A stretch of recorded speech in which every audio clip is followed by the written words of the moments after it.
Hi everyone, welcome back to Walking with Whitey.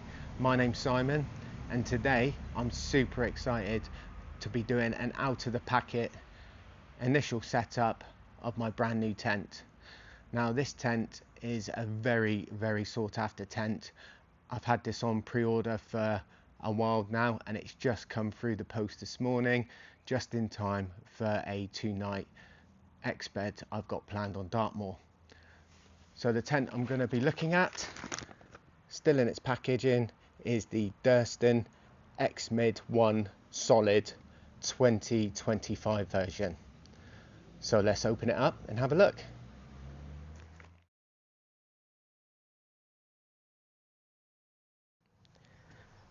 Before I open the package, I just want to give a massive shout out to the people at Valley and Peak, especially Will and Luke.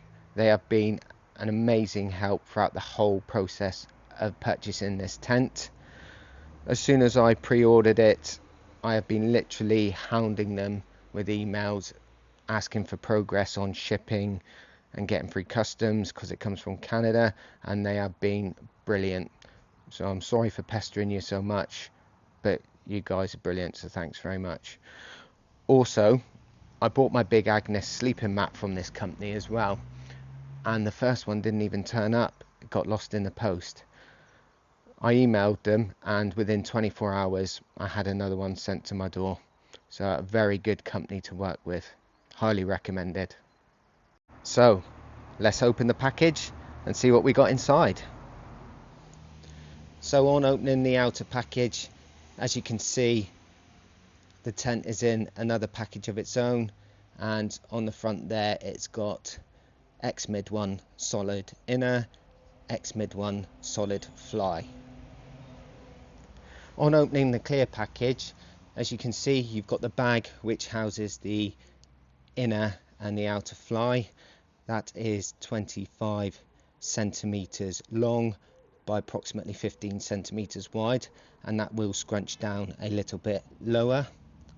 Also, which I don't believe the older versions have had, you've got 4 8-inch DAC pegs, and you've also got 4 6-inch DAC pegs.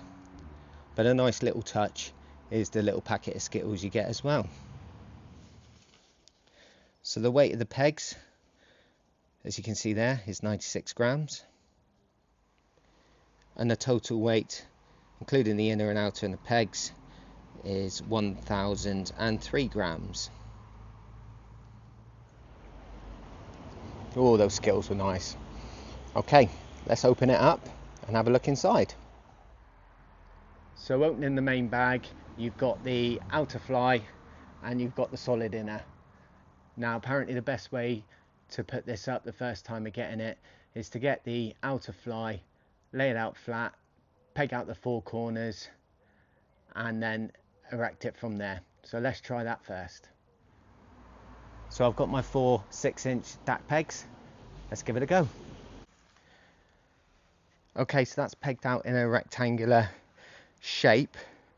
However, I can adjust that with the guy lines on the edges as and when I need to. So next we get the trekking poles and we insert them into the outer fly to give it its shape. So I'll do that now. Might take some time. Let's set it to 125 on the bottom one and get that one loose.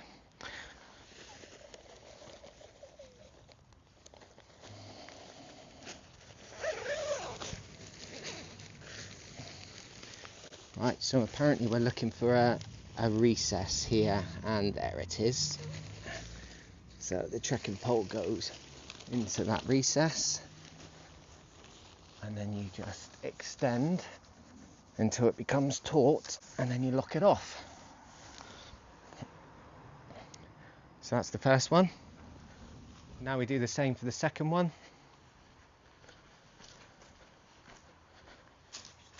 Set the pole to, I'm just doing 125 just to gauge it really. Find the recess which is there, and then again up until it's taut, lock the pole off do the zip up. Look at that. How easy was that? Look at that shape. Brilliant. Like I said, this is my first ever time putting up one of these tents. All it's taken is 4 pegs, 2 poles and a couple of minutes just to get the basic shape. Very impressed so far. Sorry about the state of my grass, folks. But as you can see, on each corner they are adjustable. So you can, with a little bit of tweaking, you can get the outer fly right down to the ground. All you have to do is reduce the poles in length inside, and then you can pull these further down, and then you can get the fly closer to the ground if the weather's a bit adverse. However, if it's like it is today and it's red hot, you can extend them up and get some ventilation in. As you can see, they just pull like that. So let's have a look at the few features on the outer fly. As you can see, it comes with pre-installed guy line at the apex here.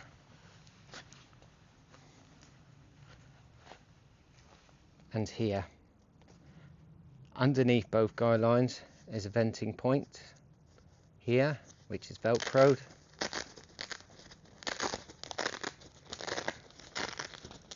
Velcroed all the way along. It doesn't have a mesh inside, but it has like a plastic arm there that holds it out.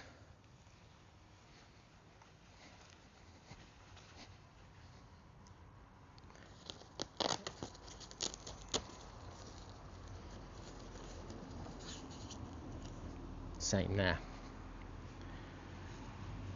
It's got additional guy out points on the side here,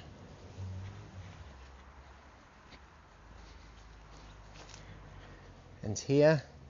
And I think if the weather was particularly bad, you could also use these as guy out points, and there's the same on the other side. There's additional peg out points. I think what I'm going to do is get some elastic to put in there.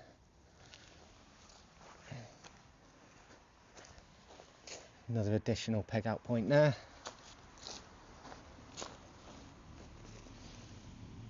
There.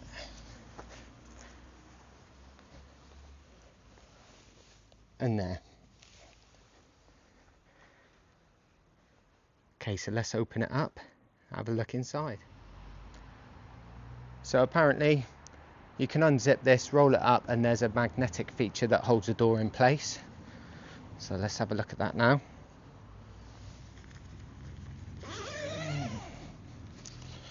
Also, it does have a storm clip at the bottom as well. Right, let's have a look at this.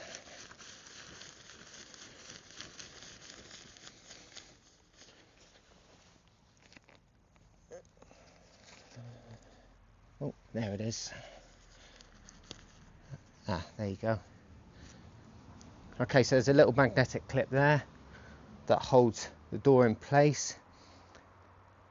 One thing that I would have liked to have seen maybe is just another one here, just to hold it up there, but it's not a problem. I can use a peg or something like that. One thing I should have done just before I opened the flap there was to peg out this side of the vestibule where the Durston logo is, just so when you open it up,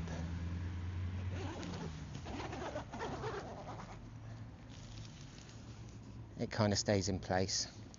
Again, I can just tighten it up like that,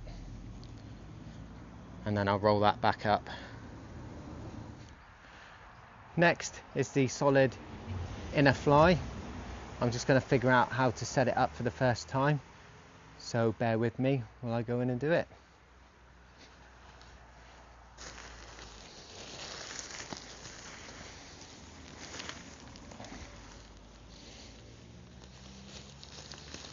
Right.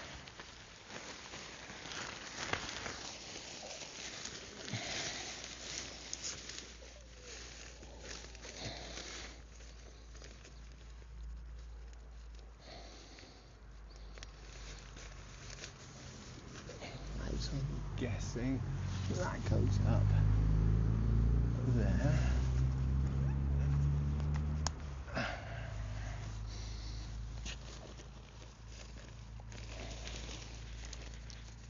That corner must go over there, but I'll do that in a minute.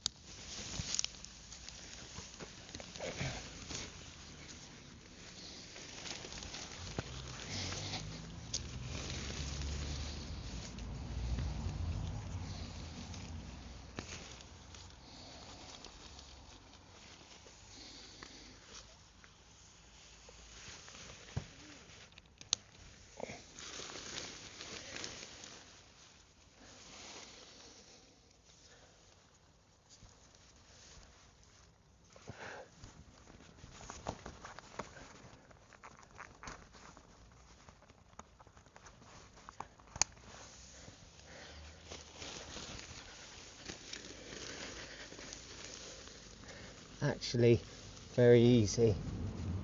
It's just all clips. So that's the solid mesh inner installed. All it took was 6 quick release clips, 1 in each corner and 2 on the top. With the trekking poles, it does have a ring here that you can put around your trekking pole, but it is a little bit small to go around the handle side. So either I've got to make that bigger, or I flip the poles around so they're the other way round, and then it probably would fit in there nicely. But that's something I'll try on a later date. So the big question I've been wondering about this is, will my big Agnes regular wide sleeping mat fit inside? I have it here. I'm going to pump it up and let's find out, and then have a look inside. Okay, so excuse the feet and excuse the little bit of sloppiness in the corners there, putting up the inner, but as you can see, there is a good probably foot from the edge of the sleeping mat down to the end there, and because it's almost like a parallelogram shape on this side, you got a good 1.5 feet, so there's plenty of storage there, whether you want it at the bottom or if you want it up by your head. Pockets, well, there's a big one here, there's one on the roof here, and that's mirrored on the other side. So you've got another big one up here, and you've got another one there. So plenty of pocket room.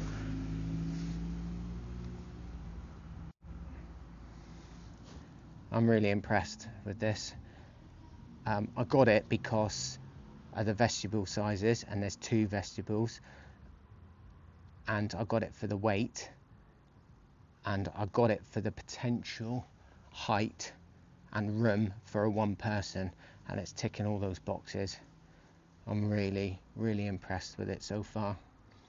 The vestibules on each side are big enough to hold kit, or if you wanted to get some food on in adverse weather, easily do it. You could have your kit in one side and do your food in the other side. I really can't wait to try this out this weekend. I'm going for 2 nights on Dartmoor. The weather's supposed to be scorching, but I'm so glad this turned up in time. I'm just like a little school kid again at the moment. Just can't wait to give it a go. So let's close it up and then we'll do some final thoughts.